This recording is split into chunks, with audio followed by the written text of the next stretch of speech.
और रियली मैंने पहली बार देखा कि टीचर्स इस लेवल तक बच्चों को पढ़ाते हैं, इतना मेहनत करते हैं।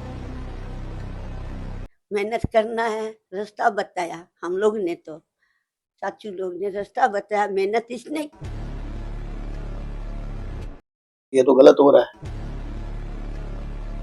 तेरे को पढ़ना है तो पढ़, नहीं पढ़ना है तो मत पढ़। मैं कर तो कुछ भी सकता हूँ, ऐसा कोई चीज जो मैं कर नहीं सकता।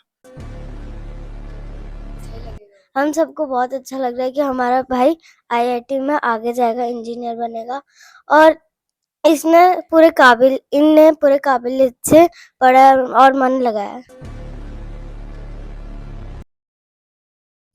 आज की स्टोरी थोड़ी डिफरेंट है क्योंकि ये सिर्फ सक्सेस की स्टोरी नहीं है, एक कमबैक की भी स्टोरी है।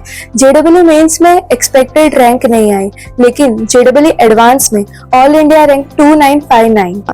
तो आज हम समझेंगे ये कमबैक एक्चुअली हुआ कैसे और इसे स्टेप बाय स्टेप डिकोड करेंगे।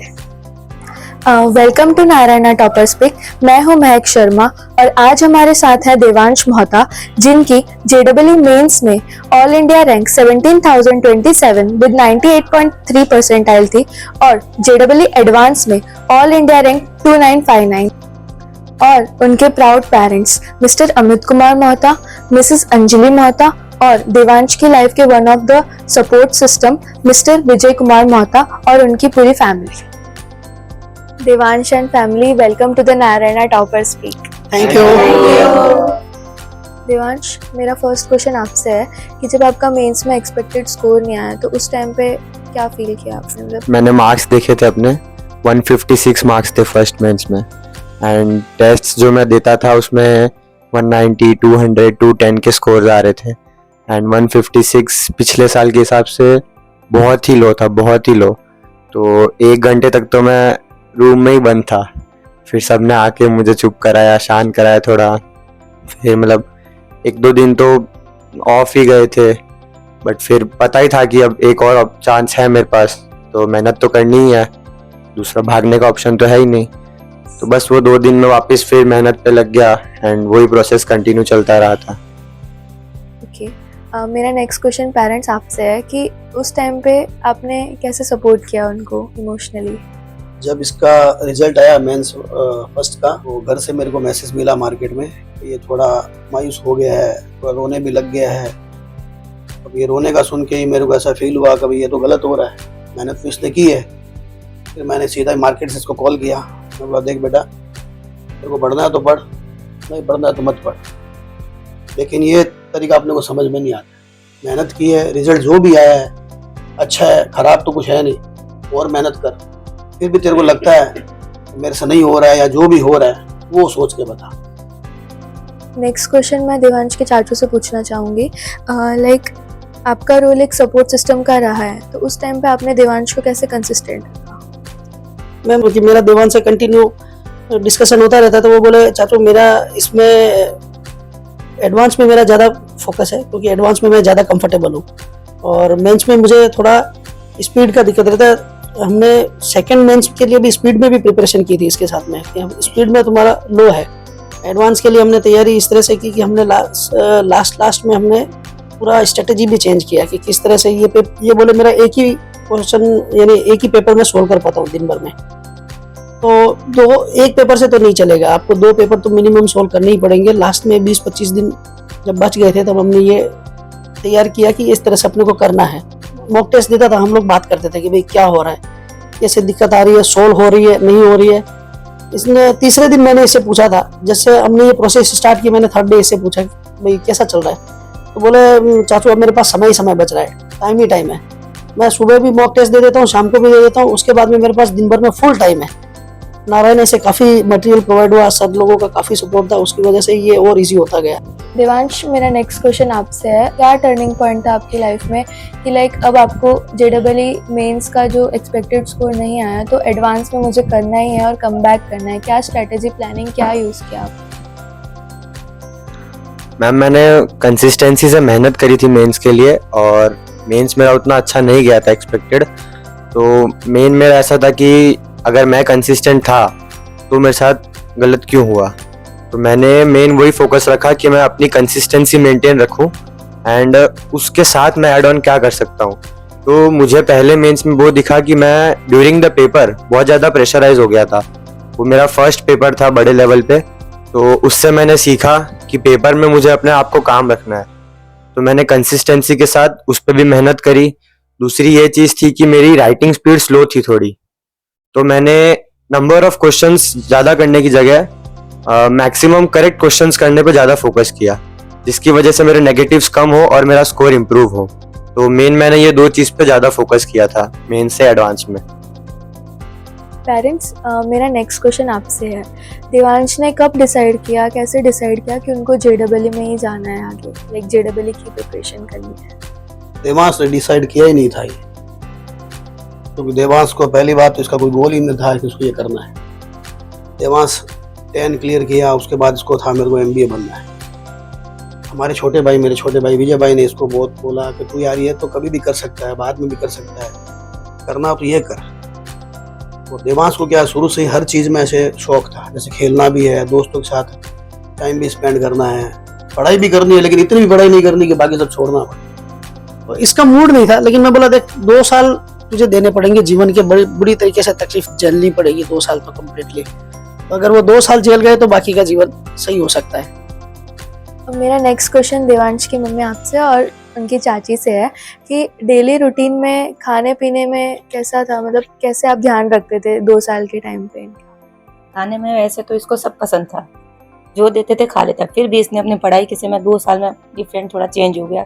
सुबह फ्रूट लेता था और शाम को लाइट खाना खाता था, और इसको सब पसंद है जो कोई एक ऐसी स्पेसिफिक फूड रेसिपी, या मतलब जैसे कि कुछ बच्चों को होता है ना कि नहीं मुझे तो यही खाना है, तो ऐसा नहीं, ये मेरा ऐसा बच्चा है कि मैं कुछ भी बना के दूं ना तो ये सब आराम से खा लेगा। कभी नेगेटिव तो बोलता ही नहीं कि चाची अच्छा बना ही नहीं है। और मेरा मानना है जब बच्चा पेट भरा रहेगा ना तो हर चीज में दिमाग दौड़ता है। और देवांश फ्री टाइम में जैसे घर पे माइंड फ्रेश करने के लिए या फिर उस टाइम पे क्या करते थे कि माइंड फ्रेश हो जाए, या फिर कोई कुछ बच्चे होते हैं ना जिनको जैसे मूवी देखना, नहीं, ऐसा कुछ? देवांश ऐसे मूवी नहीं, फ्री टाइम पे हम लोग को सबको टाइम देता था, खासकर अपनी छोटी वाली बहन को तो बहुत टाइम देता है। छोटी वाली बहन भैया आएगा भाई आएगा तो उसमें लगी रहती थी, तो इसका वेट भी करती रहती थी। रात को आधे घंटे ये फैमिली के पास भी बैठता था, सब किससे बात करते थे, तुम्हारा पढ़ाई कैसा चल रहा है कैसा, तो ये जवाब देते। देवांश, मेरा नेक्स्ट क्वेश्चन आपसे है, नारायणा की जो संडे टेस्ट सीरीज थी और मेंस के एग्जाम के बाद एडवांस के प्रिपरेशन की जो टेस्ट सीरीज थी उनने कैसे सपोर्ट किया है आपको, और टीचर्स और मेंटर्स से कैसे गाइडेंस मिला है आपको, और क्या रोल रहा है उनका? हर संडे हमारी टेस्ट होती थी ऑल इंडिया लेवल पे, एंड काफ़ी मतलब डिफ़िकल्ट लेवल के पेपर्स आते थे। एंड हर पेपर में ऐसा होता था कि नए नए टाइप के क्वेश्चंस देखने को मिलते थे, ऐसे क्वेश्चंस जो हमने कभी देखे ही नहीं हो, जिसकी वजह से मतलब हमारा बहुत बड़ा एस्पेक्ट हो गया था कि हाँ इन टाइप से भी क्वेश्चंस आ सकते हैं ऐसा। तो ये बहुत ही ज़्यादा हेल्प हुई कि मतलब बहुत सारे टाइप्स ऑफ क्वेश्चंस हमको मिले थे। तो ड्यूरिंग मतलब एक्चुअल पेपर जो हुआ था उसमें हमको बहुत ही कम वैसा लगा कि हाँ ये क्वेश्चन तो कभी देखा ही नहीं, या इस टाइप का क्वेश्चन कभी किया ही नहीं हमने। तो पेपर्स में वो बहुत ही बेनिफिशियल था। एंड जो संडे को टाइमिंग्स होते थे वो एक्चुअल पेपर के टाइमिंग्स ही होते थे, जिस वजह से हमारी बॉडी की साइकिल जो है और माइंडसेट जो है वो एकदम वैसा प्रिपेयर हो चुका था कि हमको वो टाइम पे पेपर ही देना है। वो मुझे एक्चुअल पेपर में बहुत ही ज़्यादा हेल्प किया था। और मेंटर्स की बात करूँ तो मैं बिना मेंटर्स के इस स्टेज तक आना ही नामुमकिन था मेरे लिए। मेंटर्स ने पूरे 2 साल मेरे को सपोर्ट किया। जैसा कि मेरे पापा ने बोला कि पहले मैं सब कुछ करता था, खेलता था, कूदता था, मतलब प्रिपरेशन स्टार्ट होने के बाद भी, तो सर ने मेरे को धीरे धीरे इस तरफ गाइड किया कि अब थोड़ा ये करो। मतलब पहले जो मेरा इनिशियल ग्रुप था वो भी थोड़ा मस्ती वाला ग्रुप था, सर ने मेरा ग्रुप चेंज करवाया, मुझे मतलब जो सीरियस बच्चे थे उनके साथ ग्रुप में डाला। तो मतलब अगर मेरा ग्रुप अच्छा था तभी मैं मतलब मेहनत करने के लिए रेडी रह पाया, वरना हो सकता था कि मैं लास्ट तक भी मस्ती ही कर रहा होता। तो वो मेरे लिए बहुत ही ज़्यादा मतलब पॉजिटिव मोड था। तो मेंटर्स का सपोर्ट तो था ही पूरा। एंड जब पेपर ख़राब भी गया उसके बाद भी मेंटर्स ने मेरे को मतलब कंसिस्टेंट रहने को बोला। उन्होंने बोला कि तेरे में है कैपेबिलिटी, तू अभी भी अच्छा कर सकता है, ये जो तेरी रैंक आई है वो तेरे लिए नहीं है, इससे अच्छी तू डिजर्व करता है। तो मतलब मेंटली और एजुकेशनली तो उन्होंने बहुत ज़्यादा ही सपोर्ट किया मेरे को, तो उसकी वजह से ही मैं इस स्टेज तक आ पाया। नारायणा में जैसे टीचर्स वगैरह की बात करें तो उन लोगों का बहुत ही ज़ोरदार सपोर्ट था। मैंने पहली बार देखा कि टीचर्स किस तरह से मेहनत करते हैं। सुबह 7-8 बजे से लेके रात को 9 बजे तक भी वो वहाँ पे बैठते हैं। इवन मैंने ये भी देखा कि एक आपके जो फैकल्टी थे वो इतना ध्यान देते थे बच्चों पे, पढ़ाई पे, और अपने हेल्थ का ध्यान ही नहीं रख पाते थे, और फाइनली उनको थोड़ा हेल्थ इश्यूज भी हुए थे।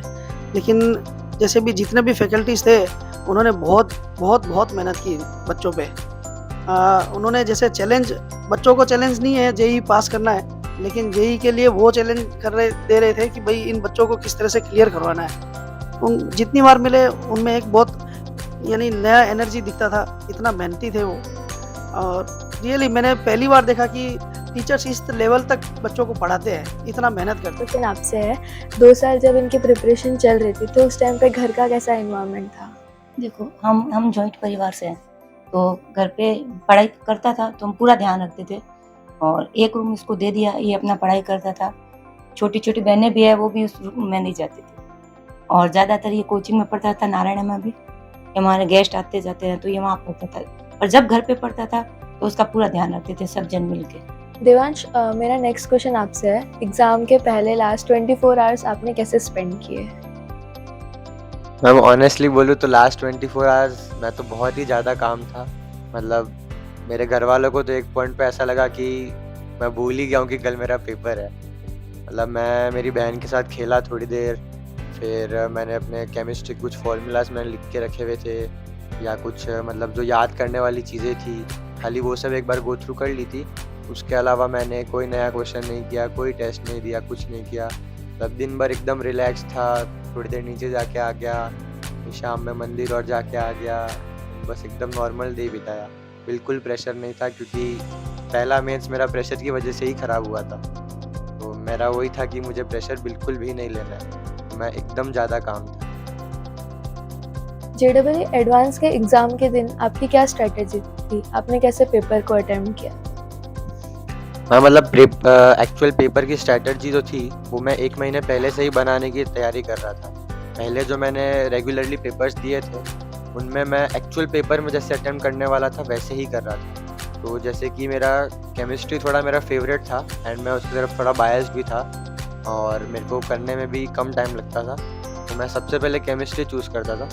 मेंस 1 में ऐसा हुआ था कि मैंने केमिस्ट्री किया, एंड केमिस्ट्री जल्दी करने के चक्कर में मैंने इतना फास्ट किया कि केमिस्ट्री में मेरे 12 क्वेश्चन गलत हो गए। तो मैंने वो बाद में वो इम्प्रूवमेंट लाया कि मैं केमिस्ट्री पहले करूँगा, फटाफट करूँगा, लेकिन जो क्वेश्चन फटाफट होंगे पहले वही करूँगा। तो केमिस्ट्री में जो देख देख के हो रहे थे मैंने वो वाले किए पहले। देन मैं मैथ्स में स्विच हुआ। मैथ्स के क्वेश्चंस लेंदी आते थे, लेकिन उनमें भी जो सबसे कम लेंदी थे, या जो मेरे टॉपिक्स जिनमें मैं एकदम क्लियर था, मैंने वो क्वेश्चन सिलेक्ट करके पहले किए, फिर मैंने फिज़िक्स किया। एंड उसके बाद जिनमें मेरे को क्वेश्चंस मतलब मेरे को आते थे लेकिन मुझे पता है कि मेरे को टाइम लगेगा या कैलकुलेशंस ज़्यादा थी, तो मैंने उनको सबसे लास्ट में अटेम्प्ट करने की ट्राई करी थी। तो ये जो तरीका था उसमें मेरा मतलब टाइम भी बचा, एंड मैं ज़्यादा प्रेशराइज भी नहीं हुआ कि मेरे इतने ही क्वेश्चन हुए या इतने सारे बाकी हैं, वो सब भी कुछ दिमाग में आया नहीं। तो ये बहुत मेरे लिए बेनिफिशियल। एडवांस का एग्ज़ाम देने के बाद लाइक जब आप एग्ज़ाम सेंटर से बाहर आए उस टाइम आप क्या फील कर रहे थे? पेपर 1 तो मेरा मतलब अच्छा गया था, जैसे मेरे को वो पेपर टफ़ लगा था, एंड टफ़ पेपर लगा, फिर भी मैंने अटेम्प्ट 30-32 के आसपास सफिशिएंट मतलब अटेम्प्ट कर लिए थे, और मेरे को कॉन्फिडेंस भी था कि उसमें से मेरे 28-29 क्वेश्चन सही हो जाएंगे। तो पेपर 1 में तो मैं बहुत काम था निकला तब, और आसपास के बच्चे भी देखे तो वो थोड़े से टेंस लग रहे थे, तो मेरे को ये तो समझ आ गया कि पेपर टफ़ था। तो मैंने जितना अटेम्प्ट किया वो मेरे लिए सफिशिएंट था उतना।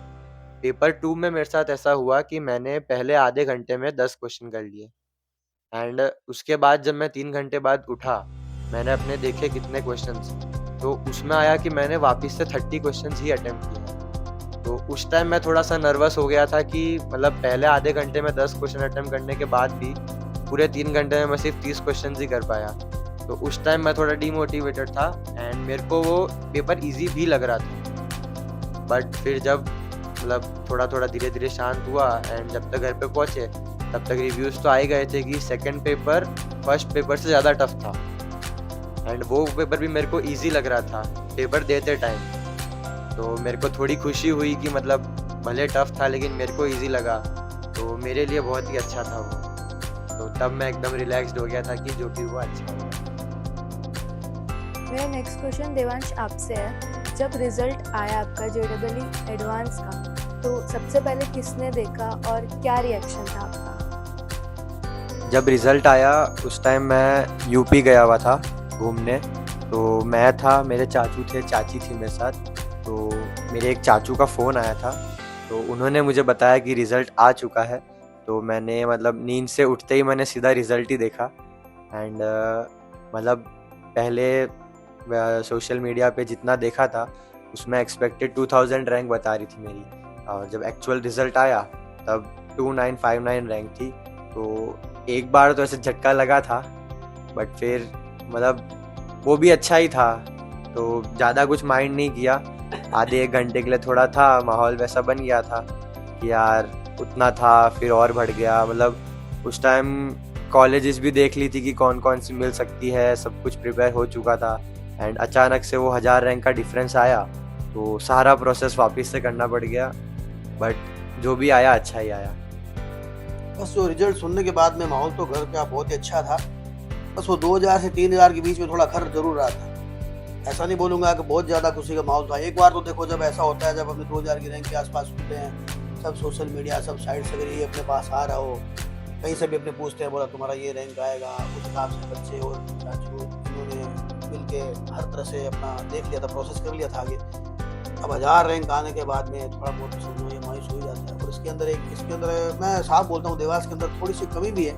कमी क्या होता है, कोई भी चीज़ को फेस तो करता है, लेकिन एक बार वो उसका मन खराब हो जाता है। खराब होने के बाद में इसमें आँख में आंसू कैसे आते हैं, नॉर्मल वे में भी आँख में आंसू आ जाता है इसके। अगर क्रिकेट खेलने जाएगा, मैच भी हार जाएगा तो भी आंसू आ जाएंगे। विराट कोहली का फैन अगर वो हार जाएगा तो भी इनकी आंखें कम हो जाती है। तो इन सब चीज़ों से तो देखो थोड़ा बहुत ऊपर तो आना ही पड़ेगा। बस इसीलिए इसको फ़ोन करके बोला कि भाई जो है अच्छा है, और ये समझ लो आज इतने बच्चे बैठे हैं उसमें 3000 रैंक आप लाए हो तो बहुत बढ़िया बात है। हर किसी की ये भी नसीब में नहीं होता। देवांश, आप 2 साल पहले वाले देवांश में और अभी में आप क्या डिफरेंस समझते हो? पहले वाले देवांश को आप क्या मैसेज देना चाहोगे? मैम डिफरेंस तो इतना ही है कि पहले मतलब मैं हर चीज़ को लाइटली लेता था और हर चीज़ में इन्वॉल्व रहता था, तो ज़्यादा कोई चीज़ को माइंड नहीं करता था। और आज मैं ये समझता हूँ कि अगर मैं कोई भी चीज़ कर रहा हूँ तो उस चीज़ पे अपना पूरा फोकस देना ज़रूरी है। भले हर चीज़ करूँ, लेकिन जिस टाइम पे जो चीज़ करूँ उस टाइम पे पूरा फोकस होना ही चाहिए, तो ही वो चीज़ में मैं सक्सीड कर सकता हूँ। और 2 साल पहले वाले देवांश को अगर मैं कुछ मैसेज देना चाहूँगा तो मैं यही देना चाहूँगा कि अगर मैंने वो पाथ 2 साल पहले चूज़ कर लिया था तो मुझे 2 साल पहले से ही मेहनत कर लेनी चाहिए थी। अगर मैं उस टाइम से ही चालू हो जाता तो आज शायद मेरा रिजल्ट और अच्छा आता। देवांश, अभी आप एडमिशन के लिए क्या प्लान कर रहे हो, कहाँ पे? मतलब मैम एडवांस इतनी अच्छी गई है तो बट ऑब्वियसली IIT में ही जाऊँगा मैं। एंड ब्रांच मेरी ऐसी है कि अगर सर्किटल ब्रांच मिल रही है, जैसे कुछ IITs में ऐसा है कि इलेक्ट्रॉनिक्स और इलेक्ट्रिकल दोनों साथ में है, तो अगर वो कंबाइंड ब्रांच मेरे को मिलती है तो मेरे पास सर्किटल नॉलेज भी रहेगी एंड थोड़ा EC की तरफ भी ज़्यादा रहेगा, तो कोडिंग और की भी नॉलेज थोड़ी रहेगी।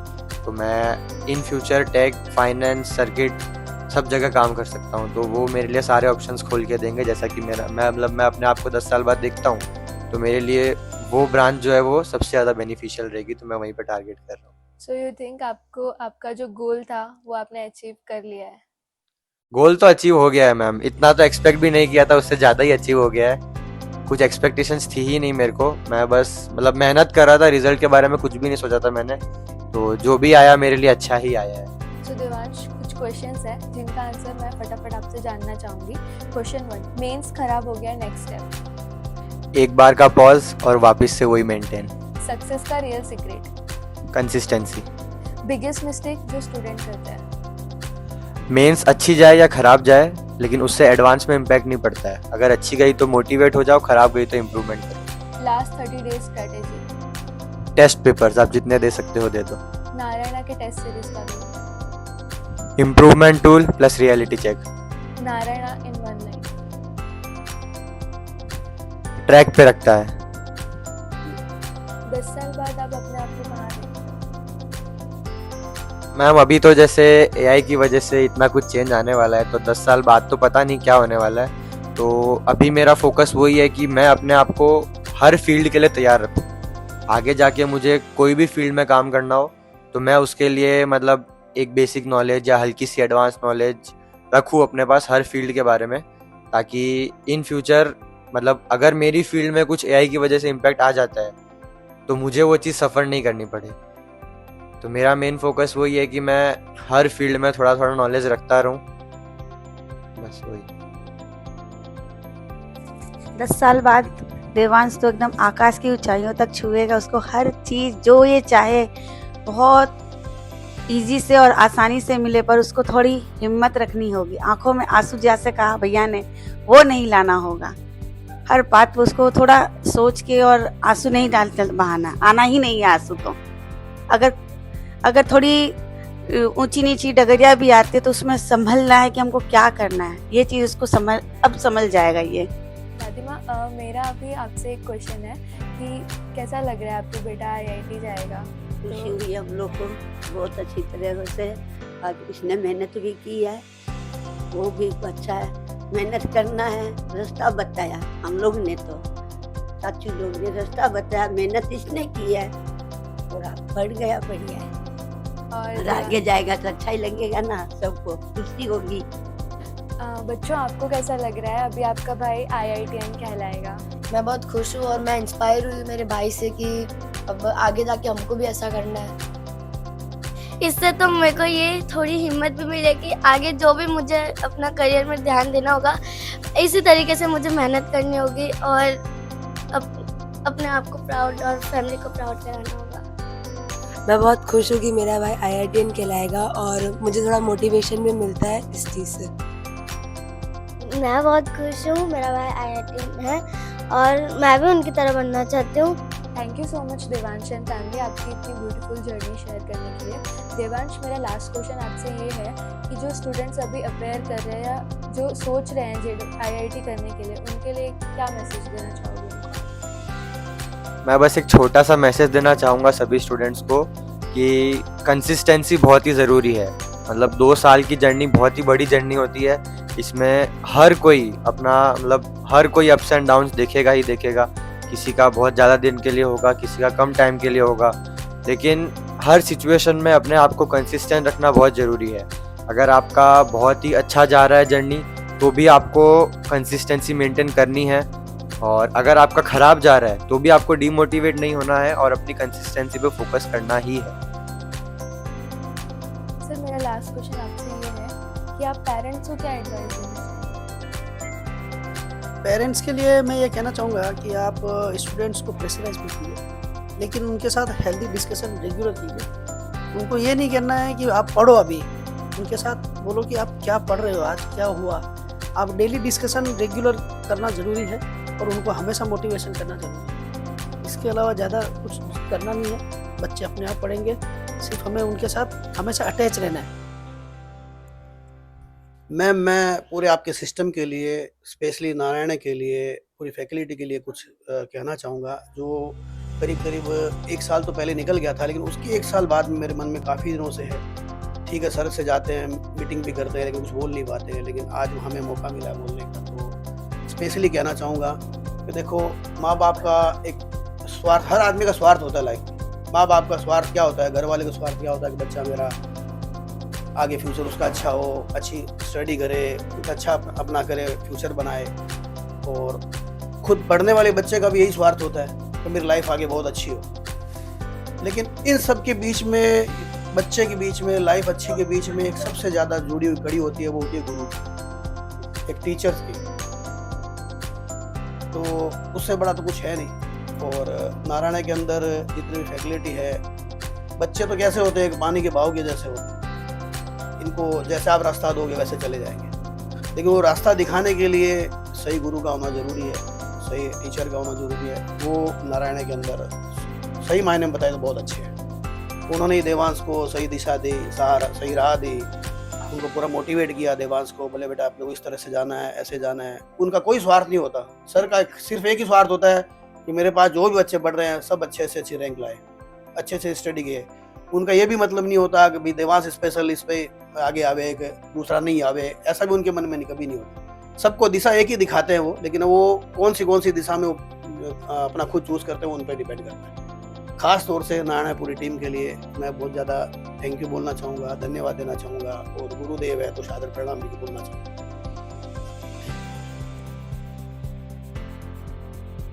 आज की स्टोरी ये क्लियर करती है कि मेंस एंड नहीं होते। अगर सही गाइडेंस, सही सिस्टम और स्ट्रॉन्ग माइंडसेट हो तो कमबैक ऑलवेज पॉसिबल है। अगर आप भी किसी कमबैक फेज में हो, so it's not over yet.